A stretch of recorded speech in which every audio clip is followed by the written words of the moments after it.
Bonjour à tous. Je voulais vous montrer un peu ma cuisine, ma nouvelle cuisine que j'ai faite moi-même. Mis à part la pose de la cuisine, en fait, j'ai vraiment tout fait moi-même.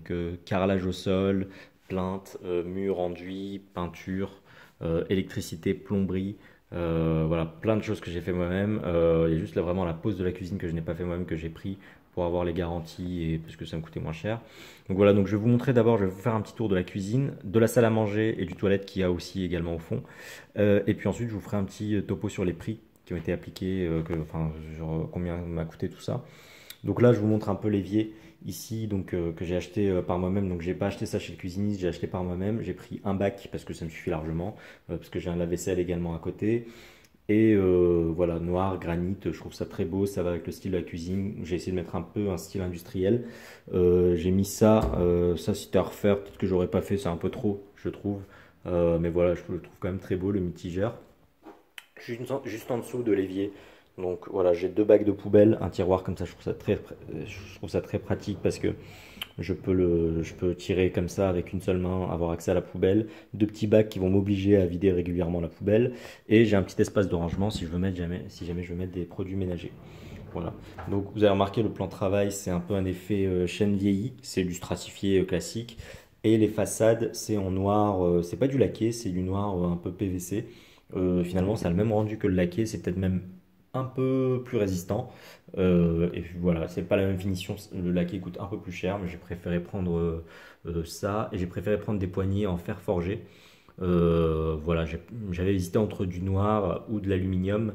L'aluminium, ça laisse des traces quand on a les mains grasses, ensuite on voit toutes les traces sur les poignées. Et les poignées noires mat, en fait, c'est un peu comme de la peinture, et à force, ça s'use, et la peinture s'en va, donc on voit le dessous. Voilà, j'ai préféré prendre quelque chose en fer, forgé, gris comme ça. Je trouvais que c'était le bon compromis. Elles sont très très belles, j'en suis très content. Et elles sont résistantes, et voilà, il n'y aura pas de risque de traces. J'ai pris un meuble, vous voyez, de la même couleur du plan de travail. J'ai cassé un peu par rapport au meuble bas. Ici, vraiment, les contours, tout est de la même couleur du plan de travail, donc en chêne vieilli. On ne voit pas très bien sur la vidéo, mais voilà, c'est un très très beau chêne. Et voilà, je trouve que c'est un espace de rangement très très pratique. Un meuble un peu comme ça pour mettre des verres à vin, des bols, des gobelets, etc. Et en plus de ça, donc c'est un très grand meuble, très très grand espace de rangement. Et pourtant, il paraît très petit, ça épurge, je trouve, la cuisine, la longueur. C'est un meuble de 120 cm sur 40 cm de hauteur. Et je trouve que voilà, on a l'impression d'avoir vraiment beaucoup d'espace. Ici, donc le lave-vaisselle. Voilà, je suis très content parce qu'avant, j'avais pas de lave-vaisselle. Ici, j'ai pris un meuble de 120 avec voilà, donc un range-couvert, un casserolier en fait, des tiroirs. Voilà, meuble de 120, je trouve ça très pratique pour mettre toute la vaisselle et toutes les casseroles. Le vendeur, donc c'est solide, le vendeur qui m'a vendu la cuisine est carrément monté dans les tiroirs sur une cuisine d'Espo. Donc il est monté dans un tiroir pour montrer à quel point c'était solide.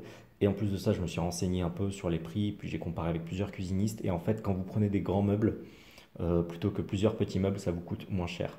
Donc voilà, donc si j'ai un conseil à vous donner, quand vous pouvez prendre des grands meubles, prenez des grands meubles. Un meuble, là c'est un meuble de 120 cm de largeur, ça coûtera moins cher que deux meubles de 60 cm de largeur. Voilà. Et puis là c'est des tiroirs, vraiment, j'en suis très très content, ça me fait plein d'espace dedans, je vais pouvoir mettre toutes mes casseroles, toutes mes poêles, toutes mes assiettes, tout. Et j'aurai tout au même endroit. Donc là, plaque de cuisson. Donc voilà, je vous ai dit, hein, évier, mitigeur, électroménager, tout ça, j'ai pris à part. J'ai pas pris chez le cuisiniste. Pourquoi? Parce que chez les cuisinistes, je trouve que ça coûte extrêmement cher. J'ai pris à part. J'ai essayé de trouver des bonnes offres sur des sites de e-commerce et sur internet tout simplement. Donc là, la hotte, je vous ferai un petit topo sur les prix tout à l'heure. Donc voilà, très très belle hotte décorative. Voilà, je trouve ça très très beau. C'est juste pour décorer, hein, mais voilà, je le trouve très très belle. J'ai pris du Ariston. Voilà, j'ai essayé de prendre la même chose ici, Ariston. Ici, donc j'ai pris un range-bouteille, un meuble range-bouteille. Et en fait, c'est un meuble faible profondeur. C'était fait exprès parce que derrière, j'ai une évacuation derrière. Donc je sais pas si on peut voir là. Donc il y a un coffrage et puis derrière, il y a une évacuation qui passe derrière. Et donc, il fallait que je prenne un meuble faible profondeur. J'étais obligé. J'aurais préféré un range-épices, mais voilà, j'étais obligé de faire ça. Et donc ici, le petit coffrage qui cache un peu l'évacuation. Et en fait, c'est une évacuation qui vient de la salle de bain. Et donc, dans le coffrage, il y a de la laine de verre qui isole phoniquement, qui permet de ne pas entendre en fait le bruit de l'évacuation quand quelqu'un tire la chasse d'eau, par exemple. Donc voilà, donc encore ces prises électriques, hein, que j'ai placées moi-même pour le coup, le poseur a juste fait les trous et puis moi j'avais déjà fait les trous auparavant derrière et ensuite j'ai placé les prises, donc j'ai tiré tous les câbles et les arrivées. Ici, des étagères. J'ai préféré prendre des étagères plutôt qu'un meuble parce que je trouvais ça beaucoup plus épuré. En plus, j'ai assez de place de rangement, donc j'ai pas besoin de mettre un meuble. Et il y aura au moins l'une des deux étagères qui sera utilisée pour de la déco. Voilà, je trouve ça très très beau. Elles ont été renforcées sur le côté en mettant des vis dans ce meuble-là. Donc voilà, donc je pense que ça bougera pas. Et puis c'est pour de la déco ou des épices, donc voilà, ça bougera pas. Ici, un casserolier de 60 cm de large, classique, un petit tiroir un peu fourre-tout. Et puis je pense que dans ces deux tiroirs-là, je mettrai de la nourriture, les paquets de pâtes, les choses comme ça. Je préfère ça que de mettre des portes. Voilà, je trouve ça beaucoup plus pratique. Euh, c'est un tiroir au moins, on a accès à tout. Euh, voilà. Ici donc la colonne. Donc ici vous remarquerez le petit suivi entre la crédence de la même couleur que le plan de travail et le côté de la colonne également en chaîne VI qui suit un peu le plan de travail. Je trouve ça très très beau. Donc voilà, donc la colonne avec le four. Voilà, classique, hein, j'ai pris catalyse, chaleur tournante, convection, décongélation, il y a un minuteur, etc. Enfin voilà, c'est la base. J'ai pris sur un site de e-commerce, pareil, pas besoin d'avoir un four très très haut de gamme, enfin pas pour moi en tout cas. Un petit tiroir pour ranger les petits plats du four, un petit espace là de rangement qui me permettra moi de ranger un peu les appareils à raclette, les appareils à smoothie, les choses comme ça, les choses qu'on n'utilise pas forcément tous les jours. Ça me permettra de ne pas avoir à stocker sur le plan de travail parce que vous remarquerez que je n'ai pas beaucoup d'espace. Ici, j'ai un petit meuble micro-ondes, c'est pour cacher un micro-ondes. Moi, j'ai pas de micro-ondes, je n'utilise pas de micro-ondes, mais pour ceux qui veulent utiliser un micro-ondes, bah, ça c'est pratique. Ça permet de cacher le micro-ondes parce qu'en général, ils sont pas très beaux. Sinon, il y a des micro-ondes encastrables, mais ça coûte très très cher les micro-ondes encastrables. Voilà, donc moi, j'ai préféré ne pas investir dans ça. J'ai juste mis une porte qui permet de cacher un micro-ondes si jamais un jour je veux mettre un micro-ondes. Et j'ai prévu une petite prise électrique au cas où, mais je pense que ce sera plus un meuble de rangement qu'autre chose. Et puis là, voilà, un rangement en plus. J'ai choisi de ne pas encastrer le frigo. Voilà, je préfère garder mon propre frigo. Voilà, je trouve que c'est pas inesthétique et ça m'aurait coûté un peu plus cher d'avoir un meuble à part.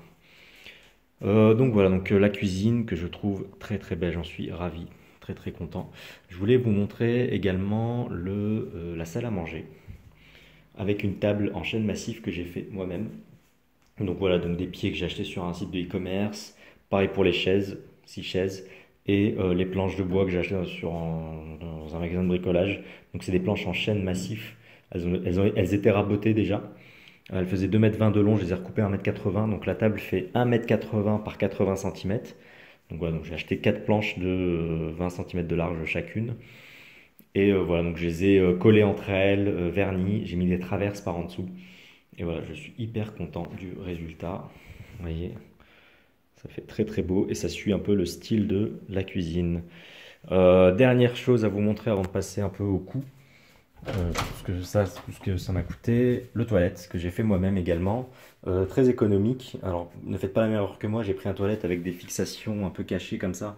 C'est de la merde parce que le toilette bougeait et donc j'ai dû le fixer avec de la colle. J'ai rajouté de la colle ici, vous voyez. De la colle MS polymère qui coûte pas très cher mais voilà. Qui va résister. Donc le toilette ne bouge plus maintenant. Mais voilà, j'ai eu un petit stress parce que le toilette bougeait même en ayant fixé. C'est vraiment de la merde. Et j'ai mis ici des décos, un peu du parement en palette, que je trouve très très beau. Voilà, donc je les ai coupés à la même largeur, je les ai alignés, et puis j'ai verni, voilà, avec un petit joint acrylique ici, qui permet de faire propre.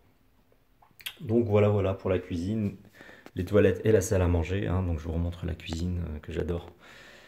Pour vous montrer, pour vous donner un peu une idée sur les coûts, donc la cuisine, juste les meubles, avec la pause, ça m'a coûté 4600 euros.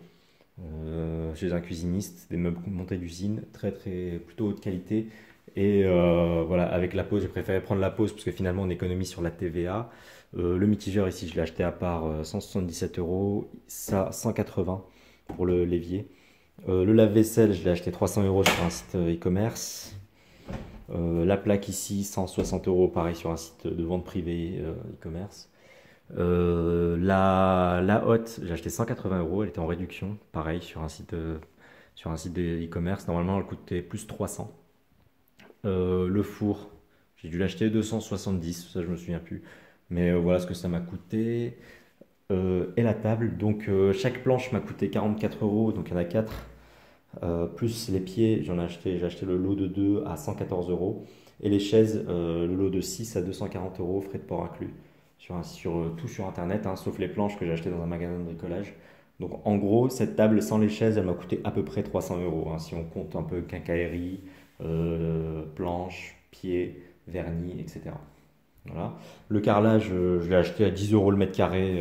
C'était une fin de série dans un magasin de carrelage. J'en suis très très content. C'est du 20 cm par 80, imitation parquet marron un peu taupe. Voilà, très très beau. J'ai mis des joints noirs à le refaire. J'aurais plutôt mis des joints gris foncé.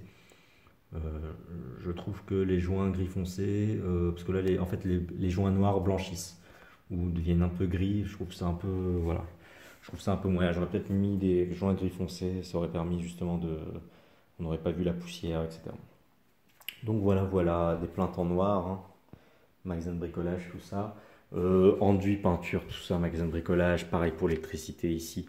Tout ça, voilà, je crois qu'une prise comme ça d'électricité, ça coûte 13 euros, 13-14 euros. Et puis ensuite, en dessous, il y a une boîte d'encastrement qui coûte 5 euros. Voilà, et puis un interrupteur comme ça. Donc j'ai changé toutes les prises interrupteurs, hein. Un interrupteur comme ça coûte 5 euros. C'est l'emplacement de l'ancien. J'ai même pas changé l'arrivée ni rien. Voilà, j'espère que cette vidéo vous a plu.